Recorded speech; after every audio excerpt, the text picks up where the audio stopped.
इतने लोगों के तिलक क्यों नहीं लगा हुआ है? ये अब जो नहीं जानते, अभी से मेरा चैनल है उसके ऊपर ओके करो, सब्सक्राइब करो और मेरे से जुड़े रहो।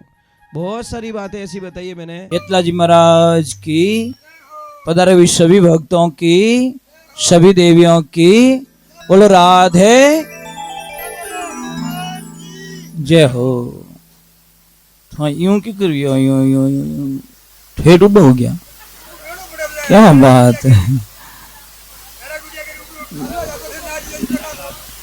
भाई। दादाजी को हम एक ही प्रार्थना करेंगे कि जितना मस्ती में यहाँ हो इतनी ही मस्ती घर में होनी चाहिए।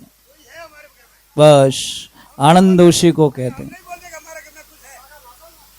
बोले सत्यगुरु भगवान की, थोड़ा जय जोर से बोलिए। बोले महादेव की। एक मिनट थोड़ा नीचे बताओ। एक बात का ध्यान रखें, कभी भी जैसे भैरू जी महाराज का मैंने एक भजन गाया भी,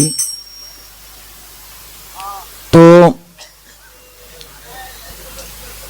अगर भैरू जी महाराज की कोई साधना करते हैं या भैरू जी महाराज की कोई तपस्या करते हैं, भैरव है कौन जब तक ये समझ में नहीं आएगा तब आपकी साधना निष्फल चली जाएगी। भैरव ही शिव है, शिव ही भैरव है। समझ में आ रहा कि नहीं आ रहा है? अपने देसी भाषा माने क्यों काशी रो कोतवाल, काशी में कौन विराजमान है? भोले बाबा शिव जी। उनके अंश अवतार कोई भैरव का रूप है। इसलिए मैं एक बात का ध्यान रखना, जो भी भैरव साधना करते हैं, कोई भी साधना में विश्वास होना जरूरी है। आप लोग पूजा पाठ करते हो, बहुत अच्छा लगता है, परंतु आप इतने लोग बैठे हो, मुझे ईमानदारी से बता दो, आप लोगों के इतने लोगों के तिलक क्यों नहीं लगा हुआ है? ये बताओ मुझे आप।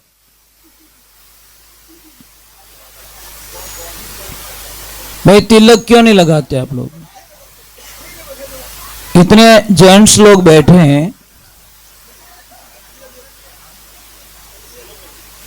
तिलक लगाने से शर्म आती है क्या? आप एक काम करना, हमारे साइड में आप आना और कोई सत्संग कभी ज्वाइंट करना। उस सत्संग में आना, आपको पता चल जाएगा सत्संग किसे कहते हैं। जो भी आदमी सत्संग करवाता ना, प्रभु नाराज मत होना, वहां पे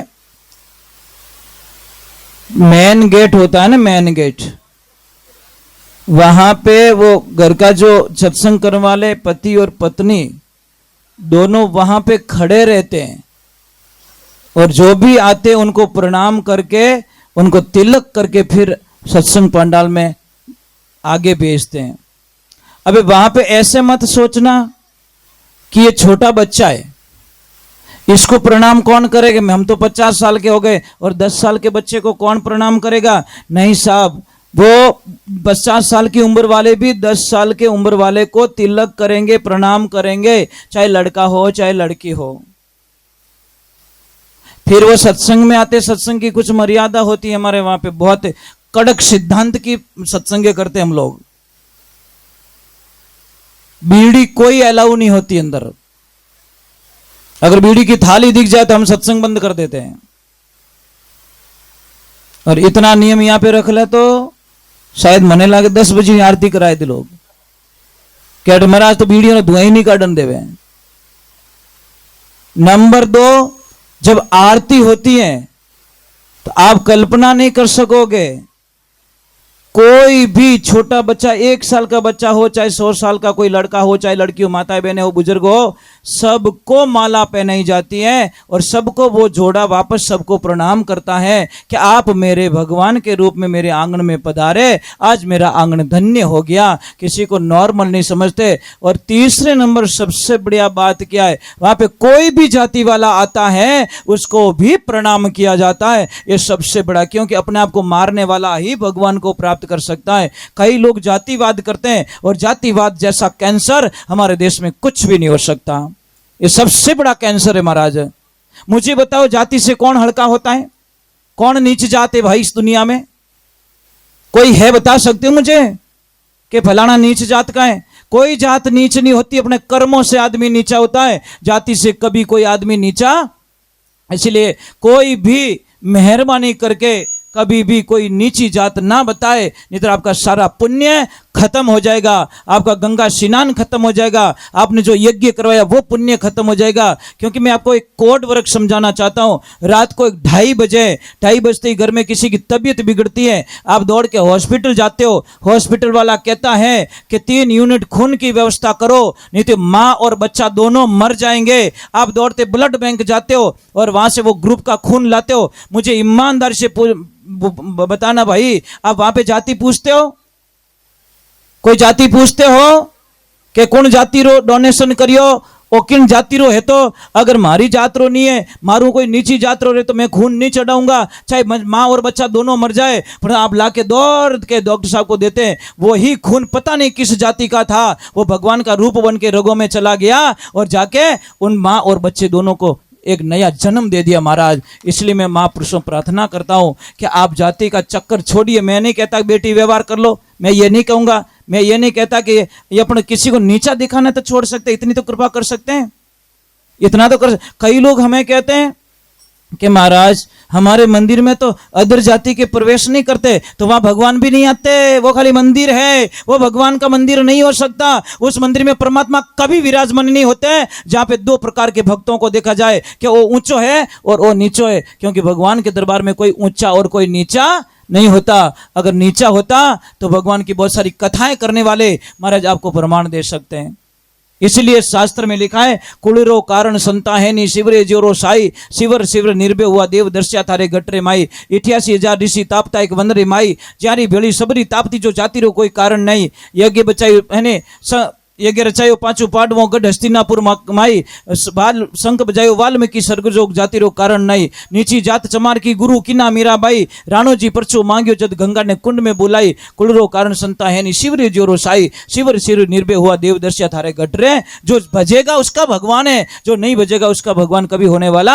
आप क्या सोचते हो मैं 5 करोड़ की बोली लगा के भगवान को मेरा बना दूंगा? भगवान बोले क्या समुद्र को पानी पिलाएगा भाई? क्या सूर्य के सामने तू दीपक जलाएगा? मैं तो वो सूर्य हूं जो ब्रह्मांड को रोशन करता हूं, और तू मुझे दीवा लगा के खुश करना चाहता है? अरे तेरी नीति साफ कर ले, तेरे भाव साफ कर ले, तेरे मन को साफ कर ले, तेरी वाणी को साफ कर ले, तेरे विचारों को शुद्ध कर ले, मैं तेरा हो जाऊंगा। जो इन अहंकार रूपी से मैं कभी होने वाला। बोले 5 लाख भगवान ने चढ़ाया, हमें लक्ष्मी पूरी भगवान करने बैठी, वो 5 लाख को खुश हो जाई? वो जाई कहीं?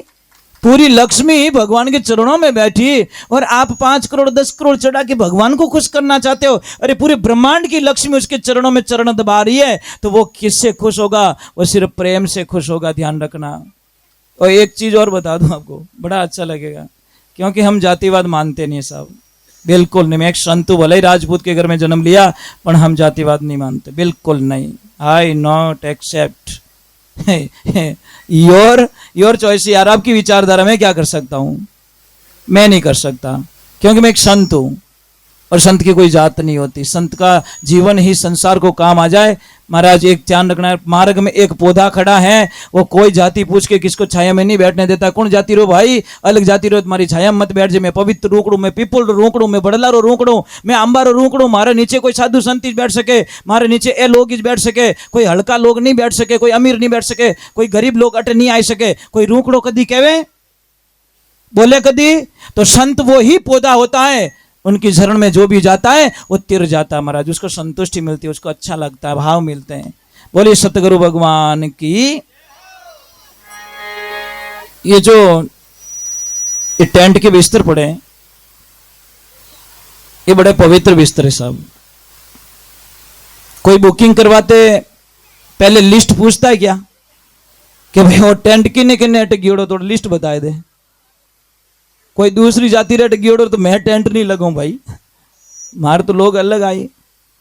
नहीं साहब, ये बिस्तर हमको पवित्र लगते हैं, हियाड़ा ही लागे नहीं आवे जो कोई पावे। बोलिए श्री भगवान की। आपको रहना है फ्री माइंड।